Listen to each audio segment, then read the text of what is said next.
Hi, everyone. I'm Corey Philly, and I'm the Executive Director at the Vancouver Fringe. And the Vancouver Fringe is running September 8th to 18th down on Granville Island. Yay! And it's the 5th day. I can't believe we're actually saying that. I'd like to acknowledge that we are on the unceded traditional territories of the Musqueam, Squamish, and Tsleil-Waututh peoples, and it's an honor to live, work, and now fringe on these territories. I think for this day, I just would like to send a shout out to everybody who's feeling a little tired, like I am, and a little, we need to get some energy up for the rest of the Fringe, and to thank everybody who's coming out also for the Fringe. But please keep on coming. We have another 7 days of material and people who are here, and go to vancouverfringe.com, and there's everything you want to do, as well as workshops, as well as other kinds of special events. Tomorrow we have Sequins and Fringe at the Improv Center at 9, which is a great drag show put on by our very good cultural partners, Carousel Theatre. Today we have a trivia lunch hour over in Lot 55, so come on down. It's free. It's just fun, and there's a couple of fun prizes at the end. Just take a look at all the things that are happening, and make sure that you come on down to Granville Island and get part of the whole wonderful party that's going on down here. Well, we're very excited today to have to say that, I want to say before, because my brain is working in very slow motion right now, that we're at Leap Creative Studios, are one of our other partners, and we're here with the wonderful Burkeville Productions with Ken and Marvin, who are doing all our podcasts and our live streaming activity this year. So thank you, very much appreciated. Yay! Though I did see that there wasn't an actual scone left for me today, Ken. Anyway, I just wanted to say we're here with Dolores Drake. Dolores is doing a show from the distance between Newfoundland and Toronto here at Carousel Theatre at Vancouver Fringe. And Dolores Drake is a long-time theater artist here in Vancouver, and it's delightful to have you. Thanks very much for being here. Thanks for asking me. Thank you. Now, I know we're going to get into your show, but I just thought for everybody here, I asked kind of the same kinds of questions. So if you don't mind me asking, where were you born? Which city were you born in here? Were you born in Vancouver? No, I was born and raised in a small place in Newfoundland. Oh, wow. On the South Shore. And I came to Vancouver when I was like 19. And so I'm really lucky now, right? Because I have friends and family here in Vancouver as well as in Newfoundland. And every time I go back, I have that connection with the relatives there. So you kind of went from coast to coast. Totally. Can I ask what at 19 prompted you to come out to Vancouver? Yeah. Okay. That's a good question. First of all, I don't know. It's really interesting to me, like nowadays, young people that are at home until they're like 28 or 30. It's like, I don't know. I just remember being in high school and can't wait to leave. Just can't wait to get out on my own and see the world and have adventures. And I knew I was interested in theater right from the time, I was 6. Oh, wow. But it took me, and did all the school plays and everything, of course, but it took me longer as an adult to have the courage to really go after it, in a professional way, because the answer to your question of why I moved to Vancouver, it was by the water. Oh. As compared to where a lot of other relatives were in Toronto. Right. I stopped there and I went, no, it's got to be the coast, right? Yeah. Yeah. And so when I arrived here, at that age and from a small place in Newfoundland, I discovered, unbeknownst to me at the time, that, I had an accent. And everybody was asking me, everybody assumed I was from Ireland. Oh, right. Okay. And so they would say, oh, what part of Ireland are you from, right? And I'd say, no, I'm not from Ireland, I'm from Newfoundland. Because there are similarities yes. in the cadence of it, but differences as well. And so when I found that out, it was like, people, make stupid Newfie jokes. Oh, you're a Newfie. And, that's in one of my other plays. And that made me a little intimidated for a while. Mm-hmm. I found myself like drawing back, Mm-hmm. And so it took me a while to find my legs of living in the city and actually going after what I wanted to do. And so by the time I was 24, I was like, okay, I have to do it now because next year I'm going to be 25. Remember when that felt like an immense number? Oh my God. Exactly. It just felt like, I have to get going. Yeah, for sure. Yeah, exactly. So that's when I applied for Studio 58. Oh, so you're a Studio 58 grad. I am. Okay. Yes. Wow. Okay. Yes. Yeah. No, obviously you were there among the Anthony Holland times, and Yes. yeah. When I started, Anthony was still the artistic director, and in my last term, that's when Catherine took over. Oh, okay. All right. Yeah. Okay. Wow. Yeah. Okay. Yeah. Well, kind of lucky, maybe in a way that you had that sort of delay. You know what I mean? Because you kind of saw the changing of the guard a little bit, right? Well, totally, and also because I was out on my own and working for those years, when I first got here, that I then had some life experience. Right. I wasn't like, right out of high school. And that served me well with getting cast. Because they didn't have enough women in the upper terms. Oh. So there were two reasons, right? I was a little more mature, and they didn't have enough women, and it was so that really did me a favor because I started getting cast in second term in the school shows, which normally you don't, and it's really because they didn't have enough women. Wow, and that's unusual. That's unusual. Usually It's unusual. It's the opposite direction. It's like Yes. there's usually tons of women and then the three men, right? Or Yes, something like that. yes. Yeah. Well, because, you start out with like 16 people in your class, but maybe 4 or 5 will graduate, right? Right. So that was just the way it worked out at that particular time of the upper terms, didn't have, for the shows that they were doing. Right. As well. Yeah.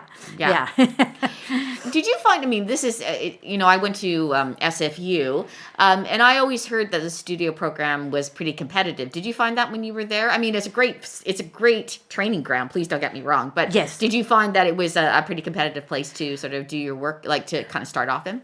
Well, I was just so thrilled that I got in. Yeah. And that, and was like really determined to make a go of it, And I don't know about competitive, but what I found was definitely, some really driving taskmasters with some of the teachers, right? And things that you come up against, like personally in doing the training, that are like, oh my God, that you have to deal with this if you're going to make it as a professional, right? And so some of the shows we had to audition for, but others we were just cast. Right. It depended on who was directing. Right? And they always tried to pick shows for the students that they had. So in my mind, it was a perfect training ground for the professional world. Right, yeah. Because in the professional world, you audition for every job until, directors get to know you, and you've worked a bunch, and then, you'll get a call saying, are you available for this job or that job, right? Right, yep. And so until that time, you're auditioning for every single job. And even when directors know you, even when you've worked for them 4 or 5 times, sometimes you are still asked to audition because they may be putting together a family. Right. And they're like, is Dolores going to fit in that? I don't know. Yeah, okay, let's get her to read. Yeah, I guess kind of like the alchemy between people, or the chemistry between people is also something that they're looking for. Like they have people in mind, and then they're hoping that those things fit together. But obviously they're looking also for a certain feel to the stage, right? Exactly, And because one director in particular who I've worked with a lot, I think only once or twice I didn't actually audition for him. That he just offered me, because he knows my work. Right. But every other show I've done with him, I've auditioned. Yeah, right? Yeah. And it's just the way it is, right? And so, I'm just thrilled that anybody asks me for anything, because when I came out of the studio, I really had no expectations of how it was going to go. Right. I just knew that this is what I wanted to do, and that, if I was going to have to create my own work, well, great, like, fine, I'll do that, Did you, that's a really good question, though. I've had conversations with other actors, and how they've talked about what they wanted to do is that they wanted to act. That's what they wanted to do. Yes. They didn't necessarily want to, be writers, or, you know what I mean? They really felt that their creative work was acting. But obviously you felt differently. Did you always feel that way? Well, I always kind of dabbled in writing from the time I was a kid, but not something, when it's something that you do regular, sometimes you don't take it seriously, or you don't take yourself seriously in doing it. Yep. And then, after I became an actor and started, working professionally as an actor, and I was always continuing to take professional workshops. And some of those workshops were writing workshops, because I thought, oh, well, let's go and do this, because, I've written some stories here and some monologues, and, what the heck, let's go and try this. And one workshop in particular really changed everything for me, because oh my goodness, I wish I could remember his name now. He was a producer, and his idea was that actors already know how to create character. So he wanted to teach actors about script structure, and to bring that ability that they have to be able to create character, to bring it to the page. And it was a beautiful workshop, because we had to write an outline for a script, and then we had to get on our feet in class and improvise every character in our script. Interesting. It was fantastic. Yeah. And it was fantastic, because what I got out of that was about really allowing the character to talk. Right. Rather than imposing something on it. Yes. But like allowing the character to drive it and to talk. And very different, like a character talking than, like, it's a very different thing, like a novel, when you're reading it and a character is speaking, than the kind of not just like the idioms that one uses when you're a character and you're talking, and how you would actually say something. Exactly. And to be able to find that, like using it as a conduit to find the character or a story or whatever. Yes, I thought it was a brilliant technique and great for actors, and I've used it with students when I've created plays with students, and I've used that improv technique and with the characters, and it's great. Oh, that's so cool. Yeah. As I still use it when I'm writing. Yeah. So you're also a teacher, it sounds like. Yes. So are an acting teacher? Yes. Yes. So how long have you been doing that as well? Oh, well, almost 20 years, I guess. Oh, wow, okay. Yes. Yeah. Started with the Vancouver Youth Theatre. Yep. When that still existed. I remember that, yep. And that's where we used to create plays with the students. And then, because I was one of the teachers there that was active in TV and film, they asked me to teach an audition class. And so I started doing that. And so... many classes later, and then I created a program. My agent got me started with this, with the kids that were starting in the business. So I created this program called the Professional Development Program. Okay. And the kids would come for like 10, 12 Saturdays in a row, and have, be trained about film acting and auditioning for film. And then at the end, I would bring in a casting person, and so they could get a chance to like feel what a real audition feels like. Wow. Yes. Very interesting, right? It's how do you, well, because it does sound like, from what you said, like from the time that you left theater school, is that, and you knew you had to audition and do all those things, is that you actually leaned into auditions. Like you actually, because it can feel, like you're being rejected constantly if you're not getting work, right? But how did you use that energy of that to go to the next audition? You know what I mean? How did you develop resiliency around that? Oh, yes.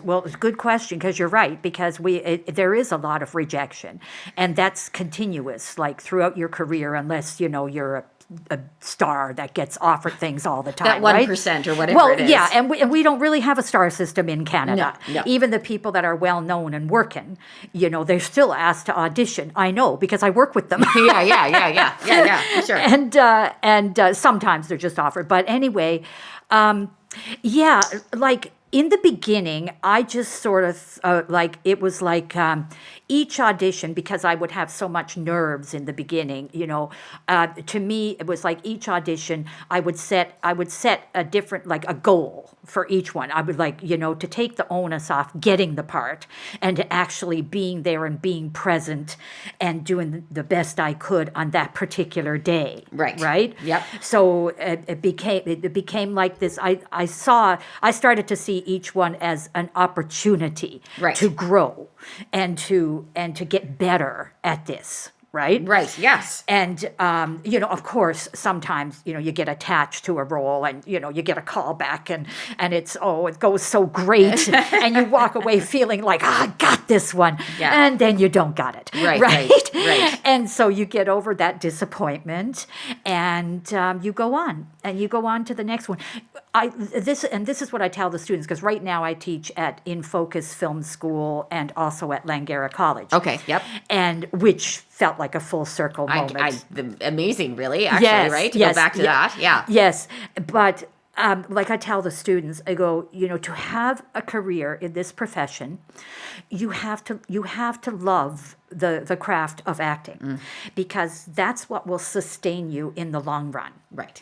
That's what's kept me going. Is I love craft. I love the storytelling. I love creating characters. I love the whole. I fell in love with stories when I was a kid. Whether it's writing them, reading them, hearing them. I just knew I had to be a part of that world. Right. And if you love it, that's what keeps you going. Right. Right, And yep. also if you, create some of your own stuff where you're not waiting for someone to give you a job. Yeah. It can be demoralizing to kind of feel like, you're just, it feels stagnant or you're not being able to use your creative juices, right? Because, this for us is the creative juice, right? That, exactly. To use your, Exactly. And I found the more that I work on my own creativity and take care of that and take care of myself that way, other jobs just fall into my lap. It's amazing. It's like every single time, And like I tell my students as well, is like, luck is preparation meeting opportunity. Right.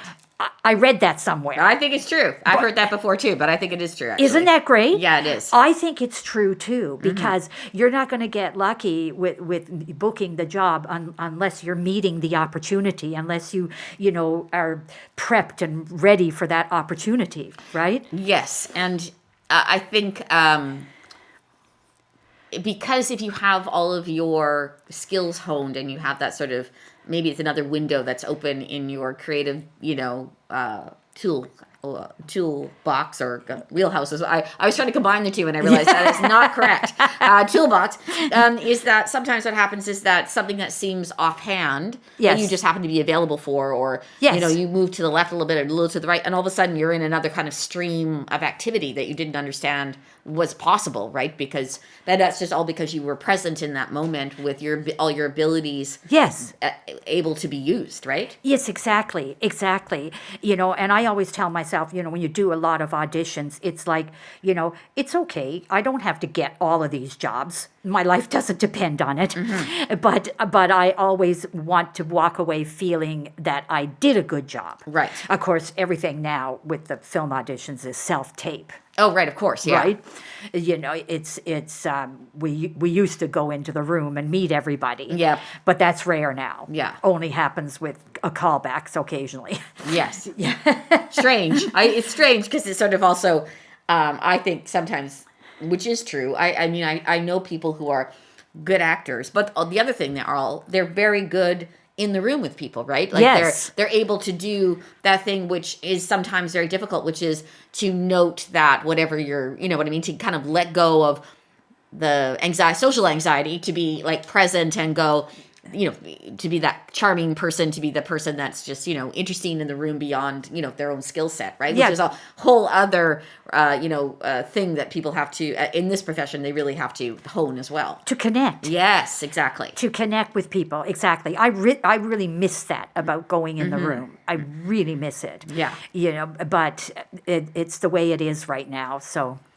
Well, and also maybe it's a way, and to some extent, it's going to be that way just because of carbon footprinting and all those other things. Like it is easier. I mean, if you can handle the technology portion of it and without the actual flavor, to have a whole bunch of people just send things. And also, I always think about it the other way around. Like I've been fortunate to be on the other side of the table when people are auditioning, and you really want people to do well. Yes. But it is also, there's a lot of energy coming at you at the same time, right? Right. Like there's where you're just going, I mean, in the nicest way possible. Like people want the job, and there's a lot of anxiety and all those kind of things. And it might be easier from their point. Maybe I should ask somebody one day if getting like a taped, version of it, or doing it in a Zoom or whatever, however people are doing it, is easier, when they don't have to deal exactly with that kind of energy. Oh, Zoom is awful. I know, it's horrible. I hate doing it through Zoom. I've had a few callbacks like that. Horrible.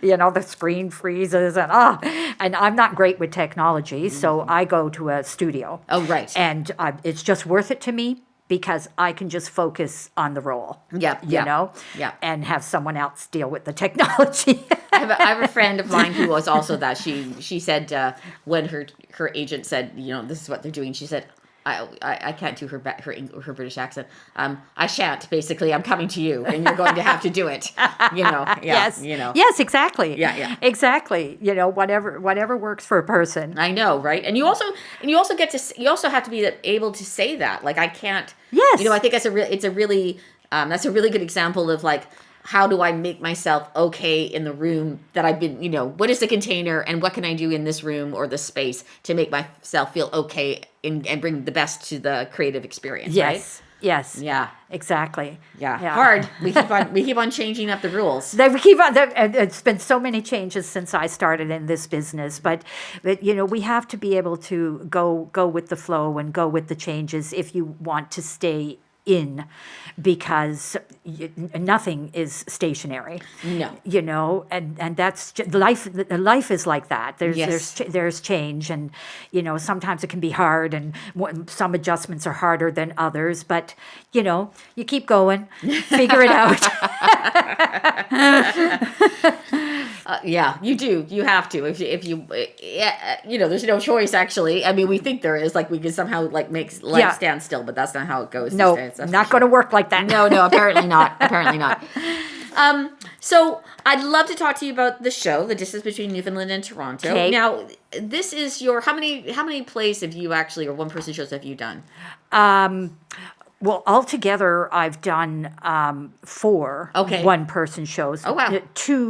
Two others besides this one that I have written. Okay. The other 2 I didn't write. Okay. And so 3 that I've written. Okay. Counting this one. Yeah. Wow. Okay. Yeah. And so, what was the inspiration for this? I mean, obviously, you talked a little bit at the beginning about being from Newfoundland and coming to the other coast. Yes.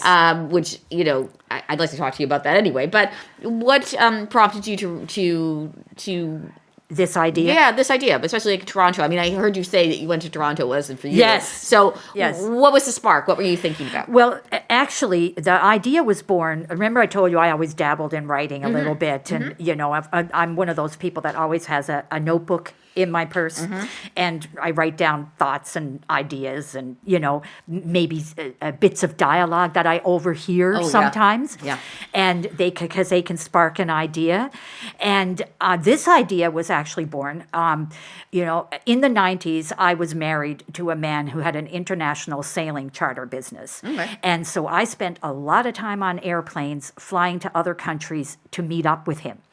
And I had so many intense and incredibly open conversations with strangers on planes. This was before everybody was stuck in their cell phones and iPads. Yes. And I mean, and this particular story in this play is not any story that was told to me on any of those flights, but that was the idea for it, right? Because it was amazing to me what people will tell strangers, and is. and also myself, what I found myself revealing and telling to a stranger, like when I started to go through trouble in my marriage, and and I'm talking to this woman on the flight, and I'm just telling her everything, and and another flight, there was this man from Texas, and I was flying to Australia, and I got to hear everything that was going on in his family and with his son. And, by the end of it, I was like, good luck. And, right? He hadn't seen his son for 10 years, and he was going to Australia to hopefully reconnect with him. And I got to know everything that went on in that family. And I just found it so fascinating, the way, when there's that safety net of, when it's a stranger, right? Yeah, you're never going to see them again. It's kind of like it's in a weird way, it's like the best therapist, because if they're willing to listen, they're taking on even just being able to say some of these things is like, important. Exactly. And so because I'd already started to take writing workshops and stuff, I wrote down an idea. This could be interesting for a one-person show. You could have this woman on a plane talking to her seatmate, and all this stuff about her family and everything starts coming out, which she maybe did not plan to say in the beginning of the conversation. And so I tied that idea in with some relatives in Newfoundland and the way that they talk and the way that they express themselves. And so I sort of put that together. And because one trip when I was home in Newfoundland, and I was on a bus in St. John's, and these two women got on, and they were talking, and and I was listening. I couldn't help but listen to their dialects, and they were really funny in the way they were. Not that's the thing. Like, they didn't think they were being funny. No. It was just in the way they expressed themselves, and they got settled. And the one woman turned to the other woman, and she said, "So I wanted to ask you, how's your daughter doing now that she's out of jail?" Well, my ears just perked up, right? Yeah. I never got to hear the story, right? Because the other woman didn't say that much, right? But I just thought, oh, there's a story there. There's a story there, right? Yeah. So I tucked that away, and then there's a writers group called Wet Ink writing workshops, which is all, mature women like myself, that we're about developing and creating works for and by women. And not necessarily that all our scripts are all women. They're not. There's No, just the initiation. The initiation. Yes, exactly. Sure. Yeah. And so I got invited to come to their workshops. And Jane Heyman was facilitating at the time. Jane Heyman is facilitating every damn thing at this Fringe. I know. I just went to see Disclosure yesterday, so I'm going to see that. Okay, there you go. Yes, it's on my list. And she was a facilitator, and it was great. So it was in that workshop that I started working on the idea of Teresa and being on the flight, and it just sort of grew from there. That's great. That's great. Because if I recall, and hopefully I'm not giving anything. I don't think I'm giving anything away. I think it was in the intro on the website that basically it said this is her first time. Is that correct? Is the Teresa's first time away from Newfoundland? Yes. Yes. Okay. So yes. Yeah, so it's it's also, I love the whole, because that also sets up for me anyway, just ahead of time. It goes, that's so anxious because you got on a plane for the first time to go somewhere else.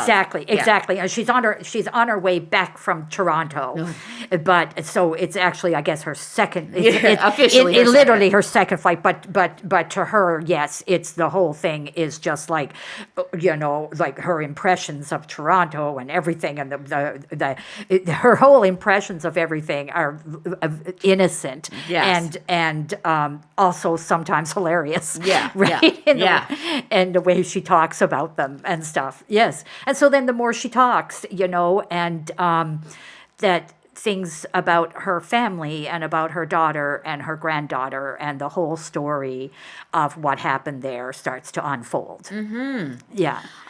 Well, first of all, I love the idea that there's as you say, for mature women who are because I think they're that's the gap, right? It's like you get to a certain age, especially in I would say this is true more for people who work tons more in like film and those kinds of things. Yes. Because often theater is a little bit more flexible Yes. about age and around things, but that whole thing about like where is these stories between 45 and 65, right? Like or older, right? Exactly. And it's like, where are they? Exactly. Where are they? And we have to do them. We have to create them. Yeah. Because, it's like when I was online dating after my divorce and all these men I was meeting saying, when are you going to retire? Because, they're going to Arizona in the winter for 3 months, right? Right. And they want you to go. Exactly. Look at that. And I was like, retire. It was like, it wasn't a word that's ever in my vocabulary, Yeah. And I was trying to explain to this one man, I said, well, I don't see that happening, not as long as I'm healthy and able to do it. Yeah. Because I love what I do. Yeah. So why would I want to stop that, So It's a very different conversation sometimes about Yes. like being like working within a creative industry and Yes. especially as a creator. Yes. And then somebody who's had a very good job and the career has been good and all that kind of stuff, but there's a moment where they just went, I feel like that's enough. And it's like, I don't really understand I don't think that people really understand that it's a bit of an addiction we're talking about. Yeah. I don't think it feels that sort of like you just started to get antsy when you don't have an opportunity to do it. Well, this is it. And something I learned, it's like, which is something that I used to fight like when I was younger. But, there's so many stories to be told, right? Yes. There's so many stories. And from like, for instance, like the stories, like Teresa, my character, is a very working class woman, works as a chambermaid at a hotel. It's like we don't always get to see those people's stories Right. as being the highlight of the story. Yeah. They're usually the smaller parts. Yeah. Right? They're the sidekick. Exactly. And that goes for theater and film. Yes. And so I remember being in an acting workshop one time with the great Larry Moss from Los Angeles, and he assigned me a very working class character, and I was kind of pissed off in the beginning because I thought I want to grow, I want to like do something else. But then it was such a good script. I dug into it and had a great time with it. And after that workshop, I realized, hey, wait a second, this is not something I should be fighting. This is part of what I have to offer. Yeah. Because Oh, that's great. That's a very good thing to say. Yes, Yeah. because I am from a working class background.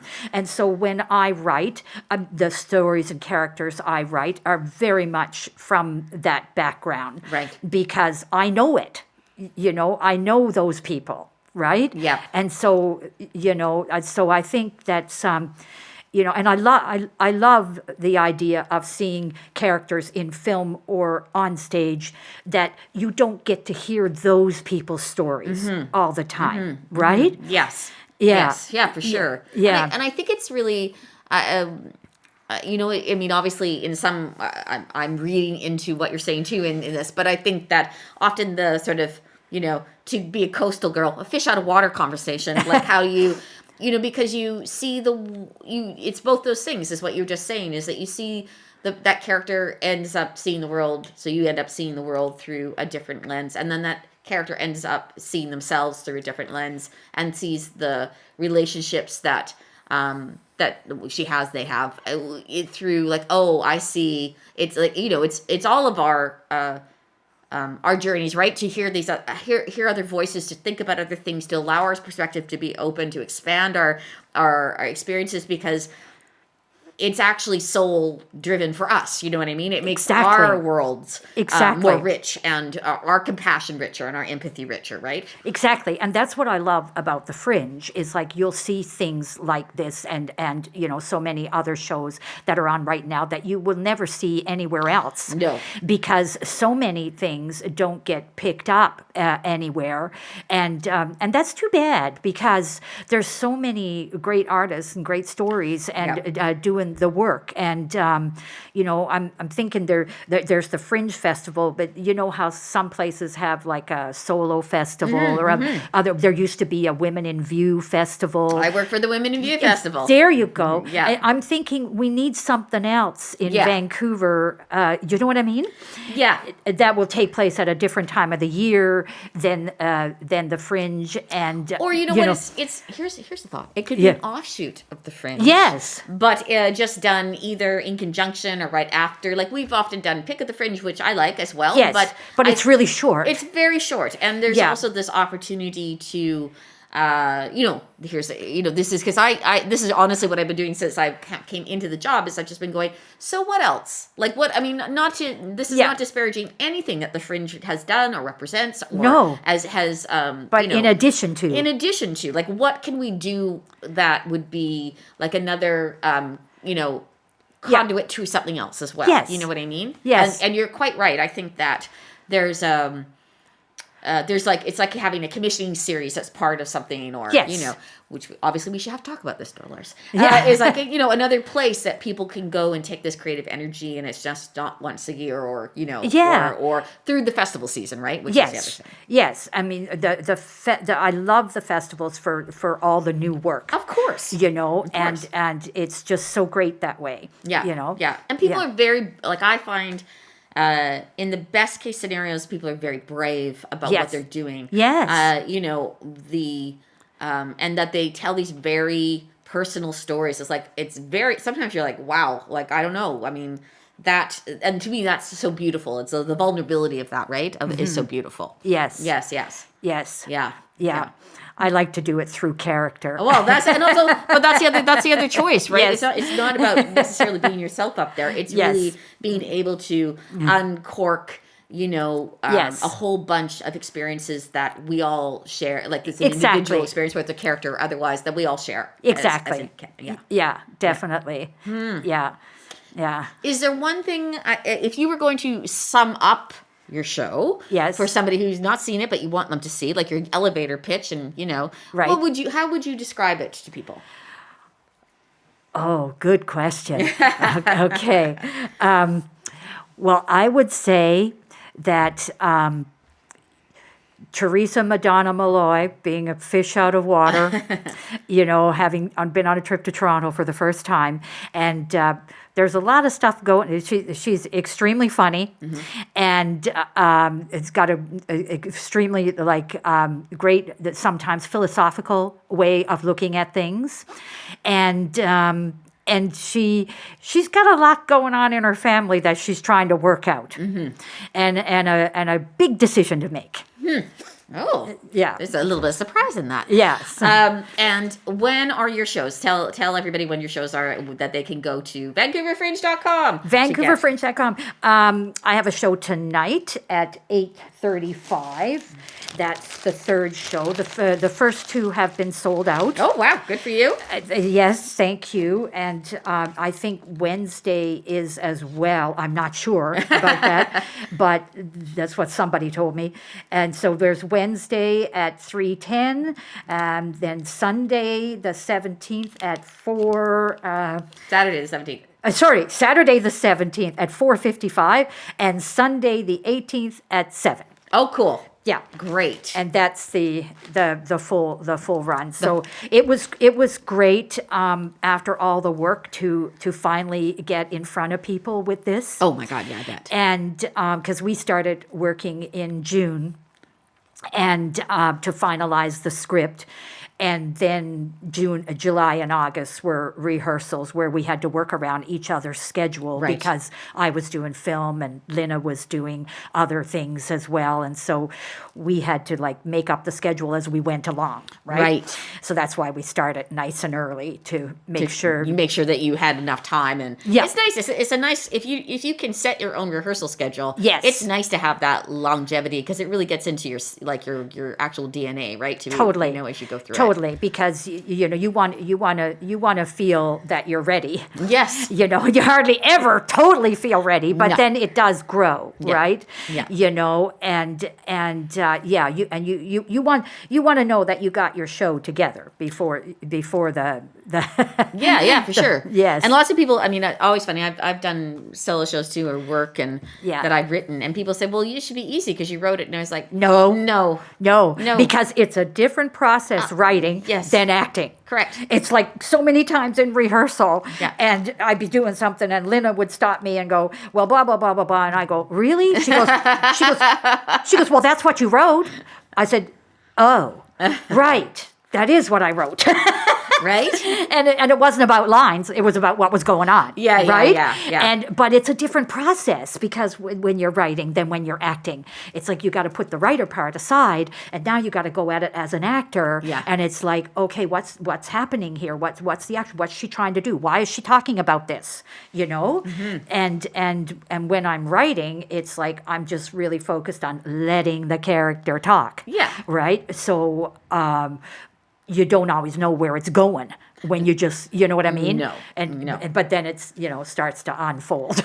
No, I think that's exactly right. I think I would say sometimes too, like for my writing person, I send my little judges out the door of my like, go away, I'm writing, and I don't want any comments about what I'm doing until I'm done. And then in the acting is kind of the same thing. It's like, I'm trying to focus now on this whole other thing. So essentially, it is to me a slightly alternative reality conversation, because I when I go back and read some of the stuff I write, some of it I go, oh yeah, right.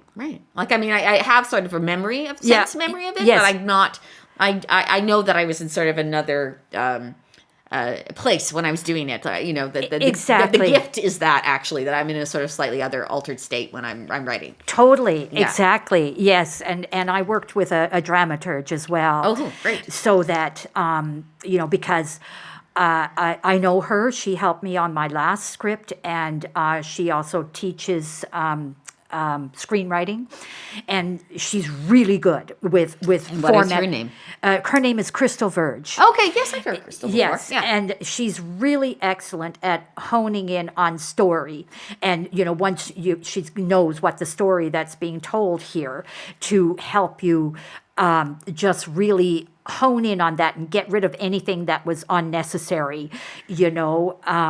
I tend to overwrite, and so there were a lot of cuts to keep the flow going. Yep. Right. Yep. And she was excellent help with that. I highly recommend anybody who's like working on a solo For show sure. to like call her or somebody or someone that Yeah. like her, because it really helps.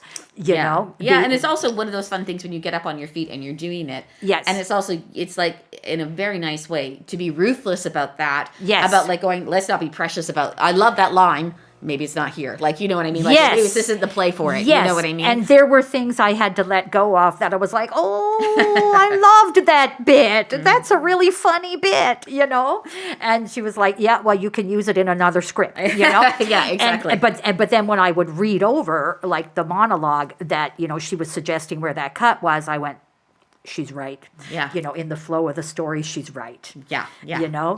And she'd put that bit aside for another script. Yeah.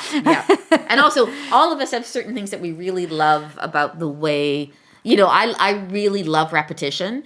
So I often put in like multiple same thing, like, and then somebody was like, okay, enough already. Like everybody said it 3 times in a particular way, or, and it's like, right, okay. Yeah. But repetition can also really work. It can. If it's like a through line. Like I have one in this script that involves a cup of tea. Yeah. Right. That never appears. Yeah. Right. Yeah. Right. So, right. Yeah. So the repetition of that that shows up once in a while. Yeah, for sure. And it's just like it's the gag too. Like yes. this particular thing, right? It's like I'm looking for the thing. I'm looking for the thing. Yeah. For sure. Yeah. Really, really interesting. I'm looking forward to seeing the show. Thank you.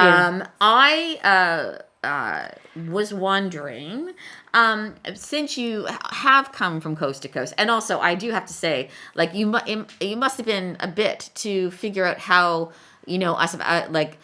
Vancouverites always like to think that they don't have an accent, but Yes. Canadians don't like to think we have an accent. Yes. But we actually have like very strong accents in various regions, right? Yes. So how did you, coming into Vancouver and have people having an expectation you were going to speak a certain way as an actor specifically? Yes. How did you kind of go through a process of elocution, or did you just drop it because you were in the space enough that people around you were talking, or were you able, was it the imitation? Well, you know what I think it was? It was the two things.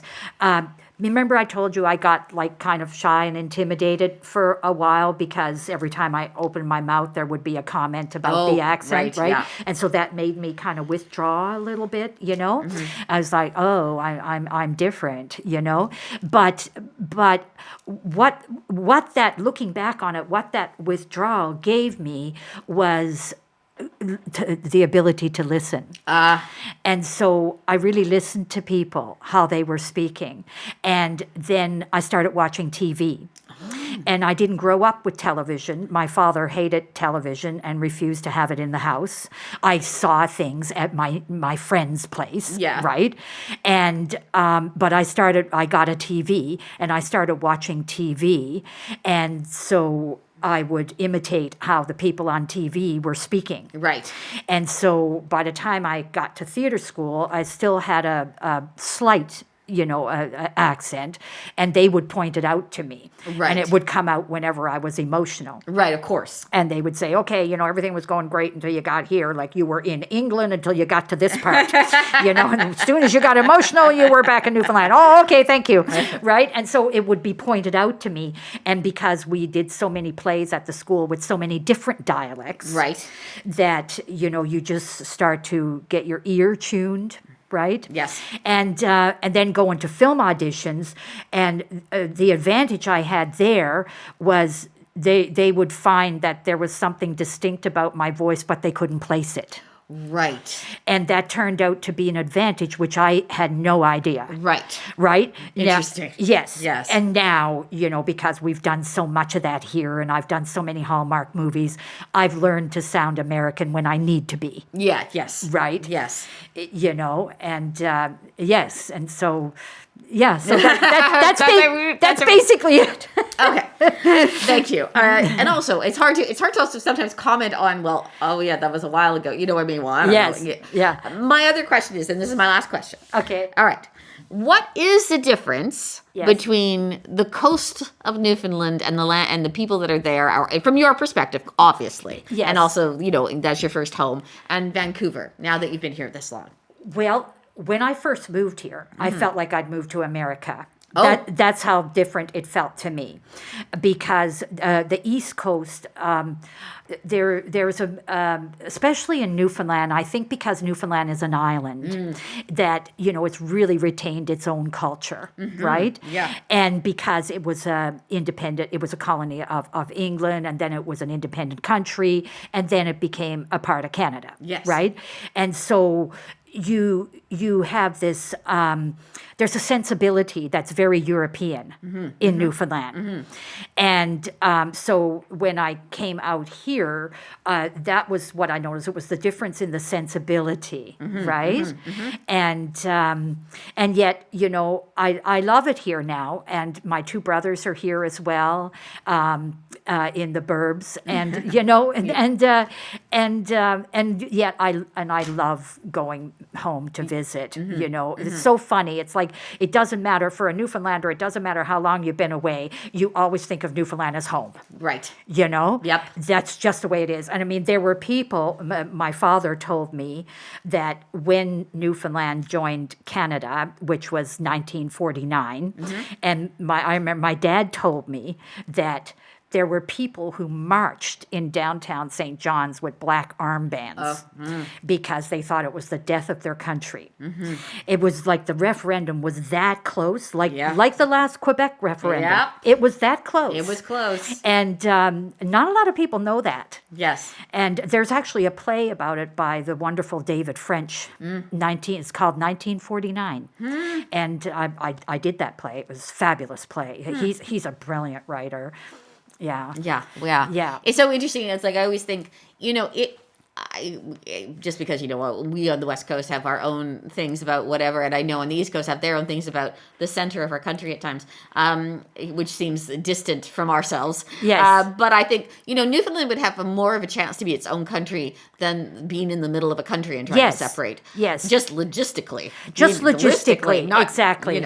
Exactly. At least you have like one ocean between you and the mainland. Yes. Yeah. But I actually love that we're a part of Canada. And have still retained its our own culture, and like Quebec has. Yeah, for sure. Yeah. And when you look at the artists that come out of those two places, amazing, right? Right? Amazing. I mean, also I think that's it. Is that sometimes art arises out of tension, and it rises out of a cultural perspective that is different from the majority. And I think it's really true. And also, I mean, for all of those human beings that are out there that are from Newfoundland or from Quebec, is that those cultures are very valued, and should be valued across the country. Just as we right now have now having this discussion about what makes a Canadian and how all of that is made up of all kinds of human beings that exist in this country. We're Completely. really fortunate, and that we have these very strong cultural examples that are in front of us. It's really a blessing to Canada, to be quite honest. It is. Yeah. It is. And we're all from somewhere else. Yes, for sure. We totally are. My ancestors are from England and Ireland and France. Yeah. And so, those are the people that settled in Newfoundland way back when. Yeah. Well, anybody who looks like us, which are two white women, by the way. Yeah. Two women who looks like us are obviously not from this country originally, and that I feel enormously fortunate that we're on these lands. So that is just true. Yes. So thank you so much, Dolores, for Thank coming out you. and speaking to me. That was very interesting. I'm really interested to see your show, The Distance Between Newfoundland and Toronto, VancouverFringe.com. Thank you, everybody. This is it for today. As I said, there's a whole bunch of shows going on. We're just getting started into our second week, and we're really looking forward to everything. Thanks again to Leap Creative Studios. There are live streaming going on all this week as well. Go to VancouverFringe.com and just go to the live streaming menu, and you'll see everything that's happening. Thank you, and have a really good day, and we'll see you tomorrow.